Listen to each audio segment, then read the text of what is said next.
वाहे नमो नमः ऋषिकेशाय गोपीजनवल्लभाय नमो नमः। ओम आदित्यावशो देवामणघरे तिलकन्ते धर्मकामाश्रिते तिलकन्ते धर्मकामाक्षुदा पुष्पीपति सन्तु मेऽहं तिलकन्ते धर्मकामाश्रिते। ओम श्री कंदकं समर्पयामि तत्सद्यं वयोषधि सुप्रदापति सन्तु मेऽहं तिलकन्ते। ओम प्रेदापति सन्तु मेऽहं तिलकन्ते। जिनके हाथों में शंख चक्र गदा और पद्म थे तथा वरमाला पहने हुए थे, स्तुति करने लगे। हे भगवान, आप अत्यंत शक्ति से संपन्न हैं, मंत्र तावाणी भी आपको नहीं पा सकती। आपका आदि मध्य अंत नहीं है। निर्गुण स्वरूप सृष्टि के आदि बुद्धवा भक्तों के दुखों को नष्ट करने वाले हो, आपको मेरा नमस्कार है। नारद जी से इस प्रकार की स्तुति सुनकर विष्णु भगवान बोले कि हे मुनिश्रेष्ठ, आपके मन में क्या है? आपका किस काम के लिए आगमन हुआ है? निसंकोच होकर कहो। तब नारद मुनि बोले, हे भगवान, मृत्युलोक में सब मनुष्य जो अनेक योनि में पैदा हुए हैं, अपने अपने कर्मों के द्वारा अनेक प्रकार के दुखों से दुखी हो रहे हैं। हे नाथ, यदि आप मुझ पर दया रखते हो तो बतलाइए कि उन मनुष्यों के सब दुख थोड़े से ही प्रयत्न से कैसे दूर हो सकते हैं। श्री भगवान बोले, हे नारद जी, मनुष्यों की भलाई के लिए तुमने बहुत अच्छी बात पूछी है। जिस काम के करने से मनुष्य मोह से छूट जाता है, वह मैं आपसे कहता हूँ, आप ध्यान से सुनो। बहुत पुण्य देने वाला स्वर्ग तथा मृत्यु लोक दोनों में एक उत्तम दुर्लभ व्रत है। आज मैं प्रेमवश होकर तुमसे कहता हूँ, सत्यनारायण भगवान का व्रत अच्छी तरह विधि पूर्वक करके मनुष्य आयु पर्यंत यहाँ सुख होकर मरने पर मोक्ष प्राप्त होता है। श्री भगवान की वचन सुनकर नारद मुनि बोले, उस व्रत का क्या फल है, क्या विधान है और किसने ये व्रत किया है और किस दिन ये व्रत करना चाहिए? ये भगवान, मुझे इसका सारा वृतांत बताओ। भगवान बोले कि दुख सुख आदि को दूर करने वाला, धन धान को बढ़ाने वाला, सौभाग्य तथा संतान को देने वाला, ये व्रत सब स्थानों पर विजय करने वाला है। भक्ति संतान को देने वाला, ये व्रत सब स्थान पर विजय करने वाला है। भक्ति और श्रद्धा के साथ किसी भी दिन मनुष्य श्री सत्यनारायण भगवान की प्रातःकाल या सायंकाल ब्राह्मणों और बंधुओं के साथ धर्म परायण होकर पूजा करें। भक्ति भाव से नैवेद्य, केले का फल, घी, दूध और गेहूं का आटा चूर्ण सवाया लें। गेहूं के भाव में साठी का चूर्ण, शक्कर तथा गुड़ भी ले सकते हैं। सब भक्ष्य योग पदार्थ जमा करा के भगवान को अर्पण कर दें तथा बंधुओं से ब्राह्मणों को भोजन करावें। 50 स्वयं भोजन करें। नित्य गीत आदि का आचरण कर सत्यनारायण भगवान का स्मरण करते हुए समय व्यतीत करें। इस तरह व्रत करने पर मनुष्यों की इच्छा निश्चय ही पूरी होती है। विशेषकर कल काल में मुँह पर यही मौका सरल उपाय है। बोली सतगुरु भगवान की जय।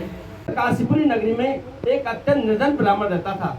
वह भूख और प्यास से बेचैन हुआ नित्य ही पृथ्वी पर घूमता था। ब्राह्मणों से प्रेम करने वाले भगवान ने ब्राह्मण को दुखी देखकर बूढ़े ब्राह्मण का रूप धर उसके पास जा आदर के साथ पूछा, हे विप्र, नित्य ही तुम दुखी होकर पृथ्वी पर क्यों घूमते हो? हे श्रेष्ठ ब्राह्मण, यह सब मुझे बताओ, मुझसे कहो, मैं सुनना चाहता हूँ।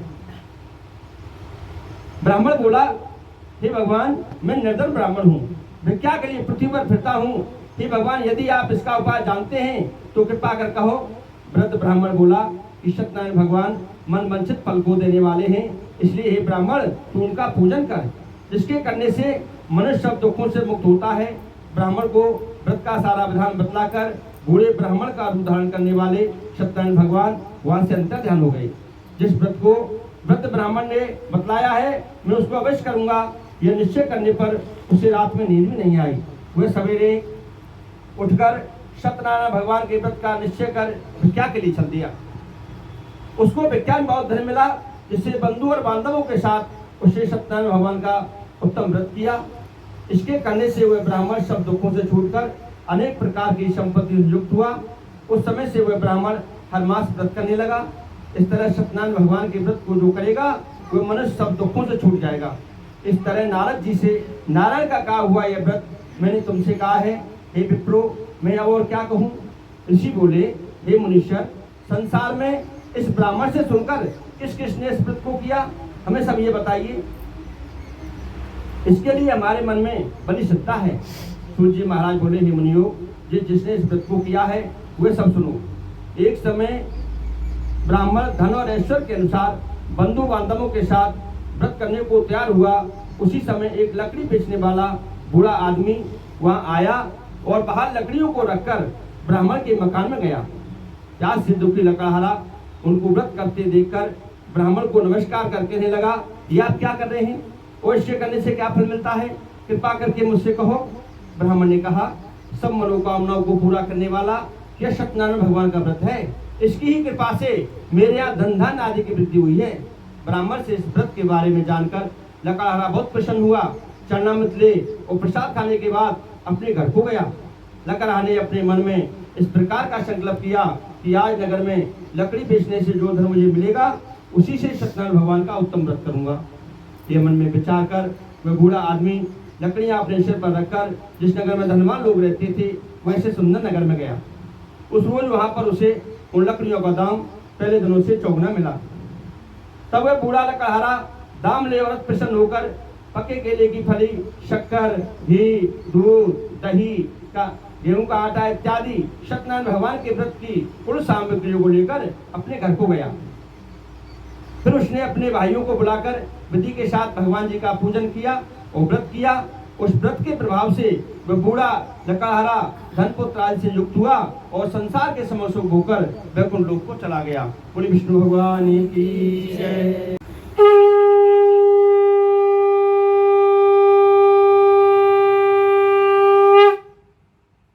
सूजी बोले कि हे श्रेष्ठ मुनियों, अब आगे की कथा कहिए। पहले समय में उल्कामुख नाम का एक बुद्धिमान राजा था।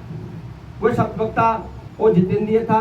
प्रत्येक देव स्थानों पर जाता तथा गरीबों को धन देकर उनके कष्ट दूर करता था। उनकी पत्नी कमल के समान मुख वाली और सती साध्वी थी। भद्रशिला नदी के तट पर उन दोनों ने श्री सत्यनारायण भगवान का व्रत किया। उस समय में वहाँ एक साधु वैश्य आया। उसके पास व्यापार के लिए बहुत सा धन था।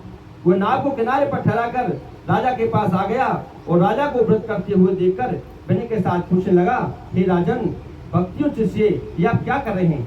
मेरी तो सुनने की इच्छा है, तो आप ये मुझे बताइए। राजा बोला, हे साधु, अपने बांधवों के साथ पुत्र आदि की प्राप्ति के लिए यह शक्तिवान सत्यनारायण भगवान का व्रत व पूजन किया जा रहा है। राजा के वचन सुनकर साधु आदर से बोला, हे राजन, मुझसे इसका सब विधान कहो, मैं भी आपके कथा अनुसार इस व्रत को करूंगा।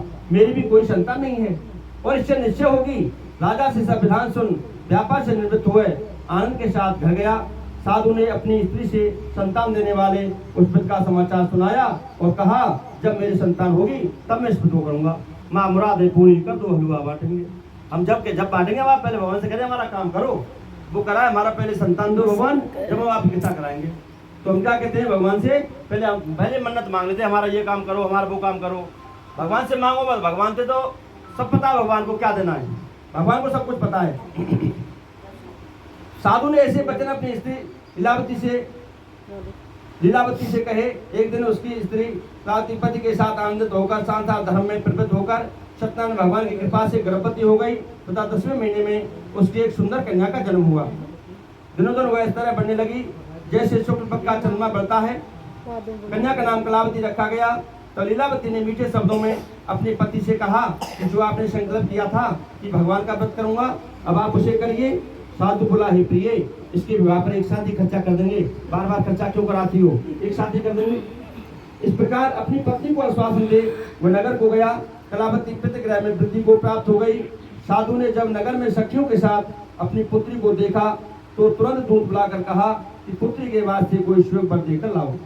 साधु की आज्ञा पाकर दूध कंचन नगर पहुंचा और वहां पर बड़ी खोज कर देखभाल कर लड़की के लिए श्लोक बड़े पुत्र को ले आया। पहले क्या था, नाई और पंडित बच्चे की शादी कर देते थे, लड़का लड़के की, क्योंकि नाई निमंत्रण देने जाते थे, पंडित सबके यहाँ कथा कहने पूजा करने जाते, सबको पता रहता था कि किसका बच्चा है, किसकी बच्ची है, किसका लड़का है, किसकी लड़की। साधु ने अपने बंधु बांधव सहित प्रसन्न अपनी पुत्री का विवाह उसके साथ कर दिया कि तू दुर्भाग्य से विवाह समय भी उस व्रत को करना भूल गया। मतलब भगवान का व्रत जो बोला था कथा करेंगे वो फिर भी नहीं करी, भूल गए। तब श्री भगवान क्रोध नाराज हो गए और उन्हें श्राप दिया कि तुम्हें दान दुख प्राप्त होगा। अपने कार्य में कुशल साधु बनिया जमाता सहित समुद्र के समीप स्थित रत्नपुर नगर में गया और वहाँ दोनों ससुर जमाई चंद्रकेतु राजा के उस नगर में व्यापार करने लगे। एक रोज भगवान सत्यनारायण की माया से प्रेरित कोई चोर राजा का धन चुराकर भागा जा रहा था, किंतु राजा के दूतों को आता देखकर चोर ने घबराकर भागते हुए राजा के धन को वहीं चुपचाप रख दिया जहाँ वो ससुर जमाई ठहरे हुए थे। जब दूतों ने उस साधु वैश्य के पास जा राजा के धन को रखा देखा तो वे दोनों को बांध कर ले गए और प्रसन्नता से दौड़ते हुए राजा के समीप जाकर बोले कि 2 चोर हम पकड़ कर लाए हैं, आप देकर आज्ञा दें। तब राजा की आज्ञा से उनको कठोर कारावास में डाल दिया गया और उनका सब धन छीन लिया। सत्यनारायण भगवान के श्राप के द्वारा उनकी पत्नी भी घर पर बहुत दुखी हुई और घर पर जो धन रखा था चोर चुरा कर ले गए। शारीरिक व मानसिक पीड़ा तथा भूख और प्यास से दुखित हो अन्य की चिंता में कलावती एक ब्राह्मण के घर गई। वहां उसे सत्यनारायण भगवान का व्रत होते देखा, फिर कथा सुनी तथा प्रसाद ग्रहण कर रात को घर आई।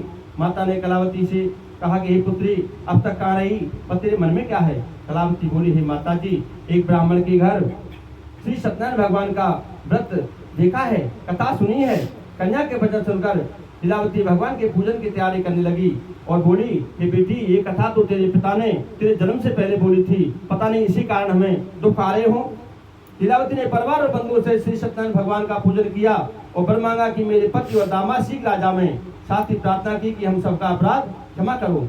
सत्यनारायण भगवान इस व्रत से संतुष्ट हो गए और राजा चंद्रकेतु को स्वप्न में दर्शन देकर कहा, हे राजन, दोनों वैश्यों को प्रातः ही छोड़ दो और उनका सब धन जो तुमने ग्रहण किया है दे दो, नहीं तो मैं तेरा धन राजपुत्र आदि सब नष्ट कर दूंगा।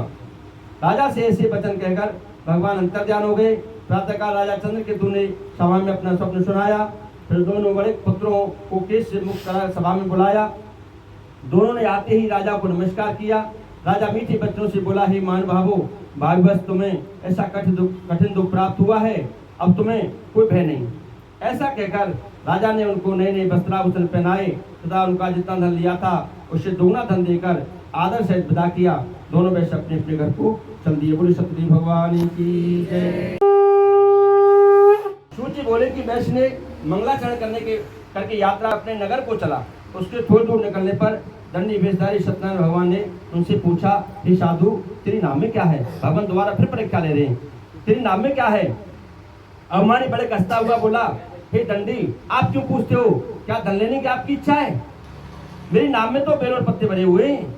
वैश्य का कठोर वचन सुनकर भगवान ने कहा, तुम्हारा वचन सत्य हो, तुम कह रहे हैं ऐसा ही होगा। दंडी के ऐसा कहकर वहां से कुछ दूर चले गए और कुछ दूर जाकर समुद्र के किनारे बैठ गए। दंडी भगवान के जाने पर वैश्य ने नृत्य क्रिया करने के बाद नाव को ऊंची ऊंची देकर चम्मा किया और नाव में बेल पत्ते आदि देकर मूर्छित होकर जमीन पर गिर पड़ा। फिर मूर्छा खुलने पर अंत शोक प्रकट करने लगा। तब उसका दामाद बोला कि आप शोक ना करें, यह तो दंडी भगवान का श्राप है, अतः उनकी शरण में चलना चाहिए, तभी हमारी मनोकामना पूरी होगी। दामाद के वचन सुनकर साधु बड़े दंडी के पास पहुंचा और अत्यंत भक्तिभाव से नमस्कार करके बोला, हे भगवान, आपकी माया से मोहित ब्रह्मा आदि भी आपके रूप को नहीं जानते, तब मैं अज्ञानी कैसे जान सकता हूँ? आप प्रसन्न होइए, मैं सामर्थ्य के अनुसार आपकी पूजा करूंगा। मेरी रक्षा करो और पहले के समान मेरी नौका में धन भर दो। उसके भक्ति जब वचन सुनकर भगवान प्रसन्न हो उसकी इच्छा अनुसार वर देकर अंतर्ध्यान हो गए। तब उन्होंने नाव पर आकर देखा कि नाव धन से परिपूर्ण है। तो सतदेव भगवान की जय। देखो, भगवान की माया की पता नहीं चलता है। बेल पत्ते बना दिए धन के और बेल पत्ते से फिर दोबारा धन बना दिया। तो भगवान की माया अलग है, कब किसी को रंग बना दे, कब किसी को राजा बना दे। इसलिए किसी को अवमान नहीं करना चाहिए कि मेरे पास धन है, मेरे पास गाड़ी है, मेरे पास बंगला है। कोई आ जाए तो किसी से ऐसे मत करो कि लट्ठे कट्टे आगे घूम रहे वो करे। हाथ जोड़ के जो बन जाए वो दे दो, नहीं तो हाथ जोड़ दो, किसी से गलत मत बोलो। वह भगवान सत्यनारायण का पूजन कर साथियों से अपने नगर को चला। जब अपने नगर के निकट पहुंचा तब दूत को घर भेजा। दूत ने साधु के घर जा उसकी स्त्री को नमस्कार कर कहा कि साधु अपने दामाद सहित इस नगर के समीप आ गए हैं। ऐसा वचन सुन साधु की स्त्री ने बड़े हर्ष के साथ सत्य भगवान का पूजन कर पुत्री से कहा, मैं अपने पति के दर्शन को जाती हूँ, तू कार्य पूर्ण कर शीघ्र आ जाना। माता के ऐसे वचन सुनकर कलावती प्रसाद को छोड़कर पति के पास चली गई। भगवान प्रसाद से कितना नाराज हो जाते हैं। प्रसाद ना लेने से कहते हैं कि 3 जगह कभी खाली नहीं जाना चाहिए। मंदिर में आ रहे हो तो कोई ना कुछ लेके आना चाहिए, और गुरु के यहाँ जाएं तो कुछ लेके जाना चाहिए, और अपने माता पिता के यहाँ जाएं तो कुछ लेके जाना चाहिए। और उधर से लेके भी आते हैं, जैसे मंदिर से कुछ लेके इधर से लेके आए, अपने इधर से प्रसाद के रूप में ले गए कुछ, तो ऐसे ही माँ बाप के यहाँ गए तो इधर से ले गए, उधर से लेके आए। ऐसे गुरु के यहाँ आए, गुरु के यहाँ कुछ ले गए, उधर से प्रसाद लेके आए। तो 3 जगह कभी खाली नहीं जाना चाहिए। तो माता के ऐसे वचन सुनकर कलावती प्रसाद को छोड़कर पृथ्वी का चली गई। प्रसाद की अवज्ञा के कारण सत्य भगवान रुष्ट हो गए। उसके पति को नाव से पानी में डुबो दिया। कलावती अपने पति को ना देखकर रोती हुई जमीन पर गिर गई इस तरह नौका को डूबा हुआ तथा कन्या को रोता देख साधु दुखित होकर बोला, हे प्रभु, मुझसे मेरी परवाह से जो कुछ भूल हुई है उससे आप क्षमा करो। उसके दीन वचन सुनकर सदैव भगवान प्रसन्न हो गए और आकाशवाणी हुई, हे साधु, तेरी कन्या मेरे प्रसाद को छोड़कर आई है, मेरे प्रसाद को छोड़कर आई है, इसलिए इसका पति अदृश्य हुआ है। यदि वह घर जाकर प्रसाद खाकर लौटेगी तो उसे पति अवश्य मिलेगा। ऐसी आकाशवाणी सुनकर कलावती ने घर पहुंचकर प्रसाद खाया, फिर आकर पति के दर्शन किए। तत्पश्चात साधु ने बंधु बांधव सहित सदैव भगवान का विधि पूर्वक पूजन किया। उस दिन से वह प्रत्येक पूर्णिमा को सदैव भगवान का पूजन व कथा करने लगा। फिर इस लोक का सुख होकर अंत में सब लोग को चला गया। बोले विष्णु भगवान की जय।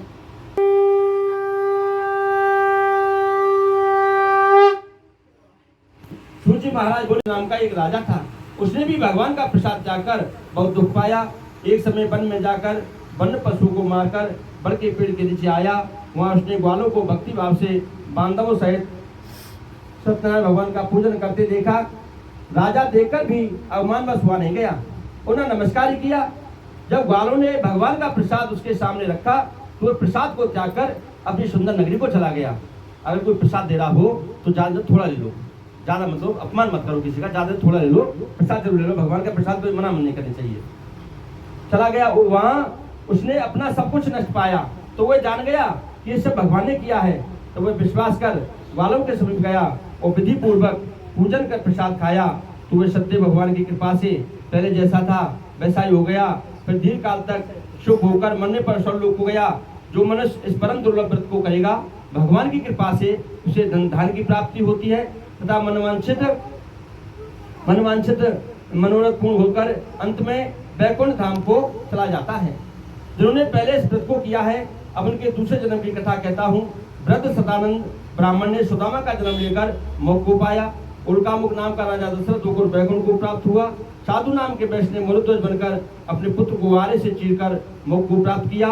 महाराज तुंगध्वज ने स्वयंभू होकर भगवान में भक्ति उत्कर्म कर मोक्ष को प्राप्त किया। बोले सतदेव भगवान की जय। श्रीमन नारायण नारायण नारायण।